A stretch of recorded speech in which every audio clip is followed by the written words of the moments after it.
بسم اللہ الرحمن الرحیم۔ اللہ پاک پر اور اس کی صفات پر ایمان لانا تو ہر انسان کے لیے ضروری ہے۔ اسی طرح جن چیزوں کو اللہ تعالیٰ نے قرآن مجید میں ذکر کیا ہے ان پر ایمان لانا بھی ضروری ہے، اور جن چیزوں کا تذکرہ اللہ پاک نے اپنی کتاب قرآن مجید میں کیا ہے ان میں سے ایک اللہ کا عرش ہے، جس پر ایمان لانا ہر ایک کے لیے ضروری ہے، کیونکہ عرش کا تذکرہ قرآن مجید میں 25 مرتبہ آیا ہے اور اس سے مختلف مقامات پر مختلف انداز سے بیان کیا گیا ہے۔ لہذا اللہ کے عرش پر ایمان لائے بغیر کوئی انسان بھی مسلمان نہیں ہو سکتا۔ چنانچہ آج ہم آپ کو اللہ کے عرش کے متعلق ایسے حقائق سے آگاہ کریں گے جنہیں جان کر آپ کی عقل حیران رہ جائے گی، اور امید ہے کہ یہ ویڈیو آپ کے علم میں اضافے کا سبب بنے گی۔ اللہ کی مخلوقات میں سے سب سے بڑی مخلوق اللہ کا عرش ہے۔ اس کا حجم اور سائز تمام مخلوقات سے بڑا ہے۔ کائنات میں اس سے بڑی کوئی مخلوق موجود نہیں۔ یہ اللہ پاک کی سب سے بڑی اور عظیم مخلوق ہے۔ چنانچہ ایک روایت میں ہے کہ حضرت ابو ذر غفاری رضی اللہ تعالیٰ عنہ نے نبی کریم صلی اللہ علیہ وسلم سے عرش اور کرسی کے بارے میں پوچھا، تو آپ صلی اللہ علیہ وسلم نے فرمایا، اے ابو ذر، اللہ کی کرسی کے مقابلے میں ساتوں آسمان اور زمین ایسے ہیں جیسے ایک بہت بڑے بیابان جنگل میں ایک کڑا پڑا ہوا ہو، اور اللہ کا عرش کرسی سے اتنا بڑا ہے جتنا کہ کرسی آسمان و زمین سے بڑی ہے۔ آسمان و زمین اور کرسی عرش کے سامنے نقطے کی حیثیت رکھتے ہیں۔ اور ایک حدیث میں ہے کہ آپ صلی اللہ علیہ وسلم نے عرش کی عظمت بیان کرتے ہوئے فرمایا کہ عرش اتنا بڑا ہے کہ اس کی حقیقت صرف اللہ ہی جانتا ہے، اللہ کے سوا کسی کو اس کا علم و ادراک نہیں۔ اور عرش کی شکل و صورت کے متعلق حدیث میں آتا ہے کہ نبی کریم صلی اللہ علیہ وسلم نے فرمایا کہ عرش آسمانوں سے اوپر ہے اور گنبد کی طرح ہے، یعنی اس کی شکل و صورت گنبد نما ہے۔ اور آپ صلی اللہ علیہ وسلم نے اپنے ہاتھوں سے گنبد کا اشارہ کیا، اور جیسے گنبد نے اپنے نیچے ہر چیز کو ہر طرف سے گھیرا ہوا ہوتا ہے، اسی طرح عرش نے بھی کائنات کو ہر طرف سے گھیرا ہوا ہے۔ اس نے ہر چیز کا احاطہ کر رکھا ہے، کائنات کی کوئی بھی شے اس سے باہر نہیں۔ اللہ تعالیٰ نے اپنے عرش کو اپنے ہاتھوں سے پیدا کیا ہے۔ چنانچہ ابن عمر رضی اللہ تعالیٰ عنہ کی حدیث میں آتا ہے کہ اللہ نے 4 چیزوں کو اپنے ہاتھوں سے پیدا کیا ہے، جن میں سے ایک عرش، دوسرا قلم، تیسرا آدم علیہ السلام اور چوتھا جنت عدن، اور باقی ہر مخلوق کو کلمے سے پیدا کیا ہے۔ چنانچہ اسے کہا کن ہو جا تو وہ پیدا ہو گیا۔ لہذا عرش کو یہ امتیاز بھی حاصل ہے کہ اسے اللہ نے اپنے ہاتھوں سے تخلیق فرمایا۔ اس کائنات میں موجود ہر شے ایک نہ ایک دن فنا ہو جائے گی، جیسا کہ قرآن مجید میں ارشاد ہے کہ اس زمین پر جو بھی فنا ہونے والا ہے، اور ایک جگہ ارشاد ہے کہ اللہ کی ارادے کے سوا ہر شے ہلاک اور فنا ہو جائے گی، لیکن 8 چیزیں ایسی ہیں جو کبھی بھی فنا نہیں ہوں گی۔ ان میں سے ایک اللہ کا عرش ہے جو کبھی بھی فنا نہیں ہوگا، یہ تا ابد قائم و دائم رہے گا۔ لہذا عرش کو یہ خصوصیت بھی حاصل ہے کہ یہ ہمیشہ موجود رہے گا، اسے کوئی زوال نہیں۔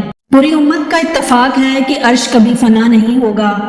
اللہ تعالیٰ نے 7 آسمان اور 7 زمینوں کو 6 دن میں پیدا کیا ہے، جیسے کہ قرآن مجید میں موجود ہے کہ تمہارا رب وہی اللہ ہے جس نے 7 آسمان و زمین اور ان میں جو کچھ بھی ہے سب کچھ 6 دن میں پیدا کیا، لیکن عرش ان مخلوقات میں سے نہیں جنہیں 6 دن میں پیدا کیا گیا۔ اسے تخلیق میں بھی یہ اہمیت حاصل ہے کہ یہ ان مخلوقات میں شامل نہیں بلکہ ہر شے سے پہلے معرض وجود میں آیا۔ عرش سب سے وزنی مخلوق ہے، اس سے زیادہ وزنی مخلوق اس کائنات میں موجود نہیں۔ چنانچہ ایک مرتبہ نبی کریم صلی اللہ علیہ وسلم سیدہ جویریہ رضی اللہ تعالیٰ عنہ کے پاس صبح سویرے فجر کی نماز کے وقت گزرے، تو سیدہ جویریہ اپنی نماز کی جگہ بیٹھی تھیں۔ پھر جب آپ چاشت کے وقت واپس آئے تب بھی سیدہ جویریہ وہیں بیٹھی ہوئی تھی، تو آپ صلی اللہ علیہ وسلم نے فرمایا، کیا آپ اس وقت سے ایسی حالت میں جس حالت میں چھوڑ کر گیا تھا بیٹھی ہوئی ہیں؟ انہوں نے کہا کہ جی ہاں۔ تو نبی کریم صلی اللہ علیہ وسلم نے فرمایا، میں نے تمہارے بعد 4 جملے 3 مرتبہ کہے ہیں، اگر انہیں اب تک کے تمہارے کیے ہوئے اذکار سے تولا جائے تو میرے جملے تمہارے اذکار سے وزنی ہو جائیں گے۔ پھر آپ صلی اللہ علیہ وسلم نے وہ جملے ارشاد فرمائے، ان میں عرش کے وزن کا ذکر ہے، اسی وجہ سے یہ 4 جملے سیدہ جویریہ کے گھنٹوں کے اذکار سے وزنی ہو گئے۔ اس سے یہ واضح ہوتا ہے کہ عرش کا وزن سب سے زیادہ ہے۔ عرش کو اللہ تعالیٰ کا خصوصی قرب حاصل ہے، اللہ نے اسے خصوصی قرب عطا کیا ہے کہ اس سے بڑھ کر کوئی چیز اللہ کے قریب نہیں، یہ اللہ کی سب سے قریب ترین مخلوق ہے۔ اللہ کے عرش کے پائے اور پہلو بھی ہیں جیسا کہ ہر تخت کے پائے ہوتے ہیں۔ چنانچہ آپ صلی اللہ علیہ وسلم کا ارشاد ہے کہ قیامت کے دن لوگ مدہوش ہوں گے اور سب سے پہلے میری قبر کھلے گی، لیکن پھر بھی موسیٰ علیہ السلام اللہ کے عرش کا پایا تھامے مجھ سے پہلے کھڑے ہوئے ہوں۔ اس حدیث سے یہ بات ثابت ہوتی ہے کہ اللہ کے عرش کے بھی پائے ہیں اور موسیٰ علیہ السلام قیامت کے دن اللہ کے عرش کے ایک پائے کو تھامے کھڑے ہوں گے، اور عرش کو اٹھانے والے فرشتوں نے بھی عرش کو انہی پاؤں سے اٹھا رکھا ہوگا۔ اللہ کا عرش سب سے اعلیٰ اور بلند مخلوق ہے۔ اللہ نے عرش کو پیدا فرما کے اسے تمام مخلوقات پر امتیازی بلندی عطا فرمائی۔ یہ تمام مخلوقات کے لیے چھت ہے۔ تمام آسمان، زمین، ان کے درمیان اور ان کے اندر ہر شے عرش سے نیچے ہے۔ اللہ کے عرش کے نیچے ایک بہت بڑا سمندر ہے جس میں اٹھنے والی ایک لہر ساتوں آسمان اور زمین سے بڑی ہے۔ اور حضرت علی اور ابن عمر رضی اللہ تعالیٰ عنہما سے مروی ہے کہ قیامت کے بعد اسی سمندر سے بندوں پر 40 دن تک بارش ہوگی، اور پھر لوگ اپنی قبروں سے اٹھیں گے اور یہ بارش اسی سمندر سے ہوگی جو اللہ کے عرش کے نیچے موجود ہے۔ جنتوں میں سب سے اعلیٰ جنت جنت الفردوس ہے، اور عرش اس جنت کا چھت ہے۔ یہ وہ جنت ہے جو اللہ کے مقرب بندوں کو حاصل ہوگی۔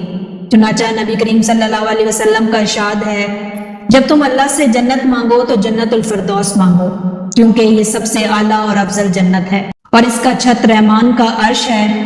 اللہ کا عرش سرخ یاقوت کا بنا ہوا ہے، اور اس کے دو پتھروں کا فاصلہ 50,000 سال کا ہے۔ اس کا منظر اور شکل و صورت انتہائی خوبصورت اور پرکشش ہے۔ عرش کو اٹھانے کے لیے اللہ نے 4 فرشتوں کی ڈیوٹی لگا رکھی ہے جو کہ اللہ کے عرش کو اٹھائے ہوئے ہیں۔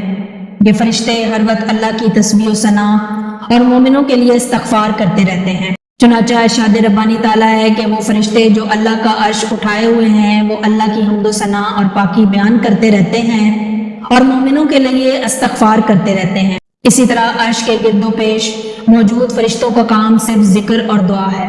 چنانچہ ارشاد ربانی ہے کہ تو دیکھے گا کہ عرش کے گرد گھیرا ڈالے ہوئے فرشتے اپنے رب کی حمد کے ساتھ تسبیح بیان کر رہے ہیں، اور اللہ کا عرش اٹھانے والے فرشتے اتنے بڑے ہیں کہ اگر 7 سمندروں کا پانی ان کے ناخن پر رکھ دیا جائے تو ایک قطرہ بھی نیچے نہ گرے۔ چنانچہ آپ صلی اللہ علیہ وسلم نے ان فرشتوں کے بارے میں فرمایا ہے کہ اللہ کا عرش اٹھائے ہوئے فرشتوں میں سے ایک فرشتہ ایسا ہے کہ اس کی کان کے لو سے کندھے تک کا فاصلہ 700 سال کا ہے۔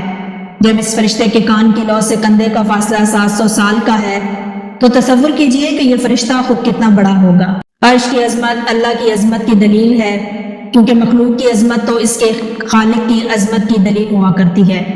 لہذا جب اللہ کا عرش اتنا بڑا ہے تو اللہ کی ذات کتنی بڑی ہوگی، یقیناً کوئی انسان اس کا تصور بھی نہیں کر سکتا۔